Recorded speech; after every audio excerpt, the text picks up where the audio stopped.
What's up, my friends? It is time to do some acids and bases. We are going to figure out what makes something an acid, what makes something a base, how do you calculate the molarity of the ions that make it an acid or a base, and finally, how do we turn that information into pH, which we all know and love. We are going to solve this sample problem right here, but first we're going to take a quick glimpse at some foundational knowledge. Buried underneath here, I have foundational knowledge. Here it is. Whoosh. I'm just going to get my hands out of the way, and I'm going to put this right here. If you need to pause it and copy this. All right, I'm going to scoot it up. Maybe this isn't all in view. You can pause it and copy this. All right, but let's talk through it. Here's an example of an acid and an example of a base. Hydrochloric acid is our acid, and calcium hydroxide is our base. What makes an acid an acid? It's got a hydrogen that can pop off when you put it in water. It's going to pop off and make a hydrogen ion. In this case, hydrochloric acid, you're going to end up with a Cl- ion too. Forget about that thing. You don't need to worry about that today. What makes something a base? It's this hydroxide right here. All bases are going to have hydroxide ions that pop off when you put this thing in water. And this particular one is going to have a Ca2+ that pops off. Forget about it. You don't need to worry about that thing. You need to worry about these hydroxides that pop off. You're already thinking, well, wait, hold on, wait. There's the hydrogen. What the heck is this thing? Some teachers, some classes, some textbooks will talk about the strength of your acid in terms of concentrations of H+ ions. Others will talk in terms of concentrations of H3O+ ions. It's the exact same flippin' thing. They're the exact same. If you know the concentration of your H+ is 5 molarity, the concentration of this is going to be 5 molarity too. All this is showing you is just kind of reminding you that these H+s are going to kind of stick on to H2O molecules because they're polar and form something like a H3O+. That's it. Same thing. What about these brackets here? It looks like you got your ions in jail. Brackets here are just a different way to express molarity. I could say we got like a 2 molar H3O+ concentration, or you can just say H3O+ in brackets when you write it. Easier to write it this way. Nice and neat. It means the exact same thing. It just means molarity of your H3O+ ions. I need to tell you the name of these. These are hydronium ions. Hydronium. Hydronium. I know it sounds like something that's going to be in a comic book that is actually going to be the weakness of the hero that shows up like a Deus Ex Machina in the last episode, but whatever. It's really called a hydronium ion. All right, so brackets means molarity of your hydronium ions. Brackets here means molarity of your hydroxide ions. All right, well, okay, if you're given the molarity of your acid or base, let's say that molarity was 1 times 10 to the -3rd molarity. How do you, if that's the concentration of your overall acid or your overall base, how do you figure out the concentration of these two? Well, it's easy. It's so easy. You could set up a whole like proportion thing from the balanced equation of the dissociation of these. No, too much work. Here's what you do. Here's your hack. Just take the molarity of that acid or base. So let's say we're working with hydrochloric acid. It says on the bottle, its molarity is 1 times 10 to the -3rd of my hydrochloric acid in the bottle. So I just write that down right here. The molarity of that acid or base is 1 times 10 to the -3rd. Multiply it by the number of hydrogens in that at the front of that acid. The number of H+ ions it's going to form is what I really mean. This HCl only has 1 hydrogen that's going to pop off. So right here it's going to be 1. So it's going to be 1 times 10 to the 3rd times 1 is going to give me the molarity of my hydronium ions. If it's a base, if we had a 1 times 10 to the -3rd molar bottle of calcium hydroxide, I put the molarity of that base right here, 1 times 10 to the -3rd. For calcium hydroxide, though, I'd multiply it by 2 because calcium hydroxide is going to form 2 hydroxide ions right here. It's got 2 right there. They're going to pop off. There's going to be 2. So this would be 2. So it would be 1 times 10 to the -3rd times 2. It's going to equal 2 times 10 to the -3rd, and that's going to be the molarity of my hydroxide ions here. Here's another base, NaOH. Can you see that? There it is, NaOH. That's another base. It only has 1 hydroxide, so you would only put a 1 right here. if you had an acid that was like H3 something and formed 3 hydronium ions, you'd put a 3 right here. So just however many hydronium ions this acid is going to split into, how many hydroxides your base is going to split into. Easy peasy. So you can get, if you're working with a base, very easy to calculate hydroxide ion concentration. If you're working with an acid, really easy to get your hydronium ion concentrations.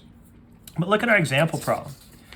We're given a certain molarity of a base, and it's asking us for the concentration of both of those dang ions. What do you mean both? It's a base.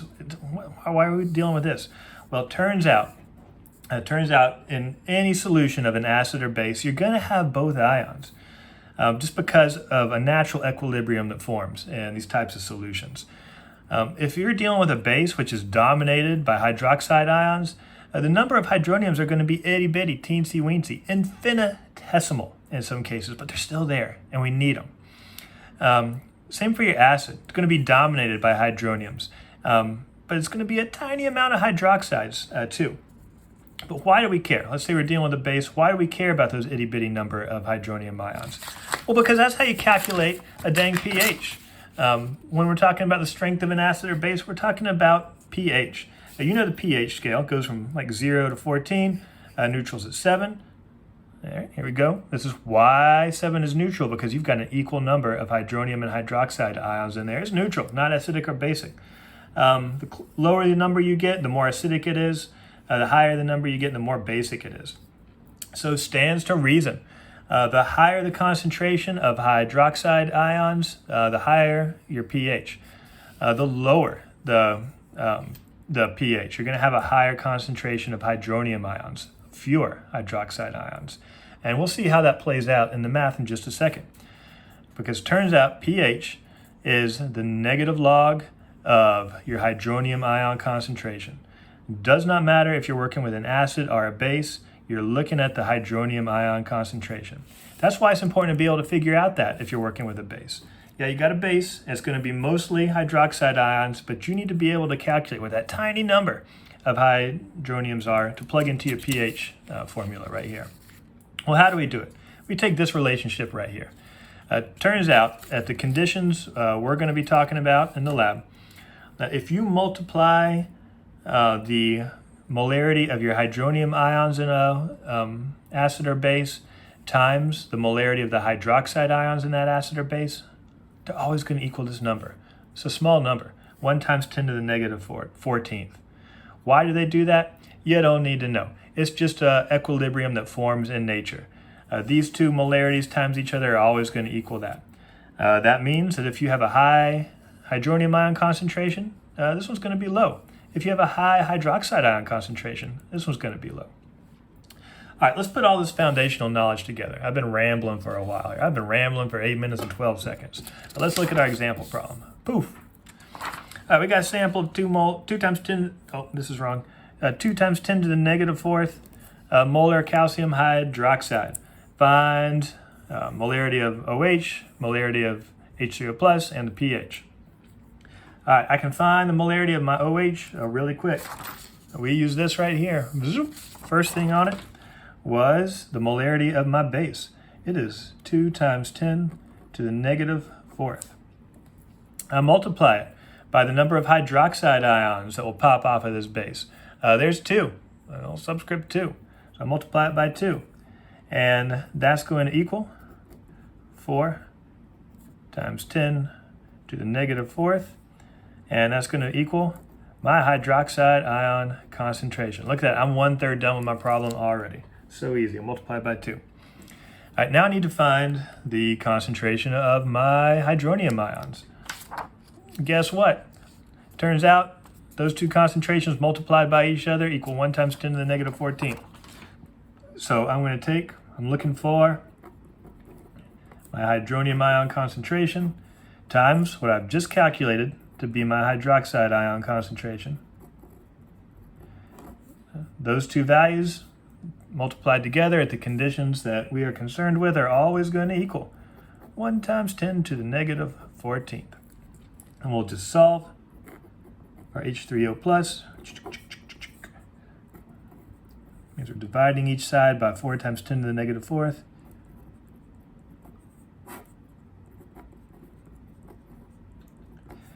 All right, if you, it's been a while, a little rusty on your arithmetic with your scientific notation. If you are dividing them, just take the first number and the first number in your scientific notation in the numerator, divide it by the first number in your denominator. 1 divided by 4, 0.25. To figure out your powers of 10, when you're dividing, you subtract your exponents. So it'll be negative 14 minus negative 4. So that'll be the same as negative 14 plus 4, which is going to be negative 10. So here's the concentration of your hydronium ions. This is a fine answer for me. However, standard practice for scientific notation is to have the decimal after the ones place here. So if I want to convert this into standard form, I just bump that decimal over to make this 2.5. And I got to adjust this since I altered this. I made this number a power of 10 larger, so I need to make this one a power of 10 smaller. All right, boom, there we go. I've got my hydroxide ion concentration, and now I've got my hydronium ion concentration right now. Let's gut check this real quick. We know this is a base, so we know that our hydroxide ion concentration should be a lot higher than our hydronium ion concentration. So let's check it. It is. Our hydroxide is only 10 to the negative fourth. Our hydronium concentration is much, much smaller. It's 10 to the negative 11th. Much, much smaller. All right, so looking good.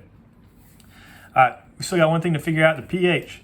pH, based on this formula that we got right here that you screenshotted, pH is the negative log of the hydronium ion concentration.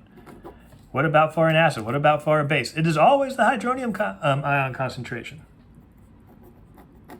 So that means I will take the negative log of this value we just calculated for our hydronium ion concentration, 2.5 times 10 to the negative 11th equals our pH. All right, and we will get that down to a number on the scale by solving. Psych, no, I don't have a calculator on hand. I'm actually recording on my phone right now, which is my calculator. I can't pull up my scientific calculator to get this log. Do you know how to do this in your head by hand? I sure don't. For the purpose of my test, you can leave it like this. You can just show me that last operation that you would do to calculate that pH. I can tell you right now, it's going to give you a number like around in here somewhere. Maybe once I get off of this video, just out of curiosity, I'm going to crunch that number. But we don't have to right here. But there we go. That's your example problem.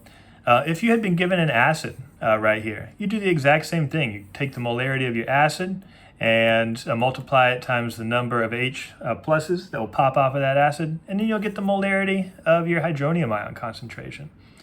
To figure out the molarity of your hydroxide ions, you just use the same relationship right here. You would have first figured out this one and solve for this one. Calculate the pH. Again, just take the negative log of whatever you figured out for right there. And you should get a nice low number for the pH of that acid. That's it. I had so much fun. This was the most fulfilling thing I have done all day, and I hope the same is true for you. Good evening, my dear friends.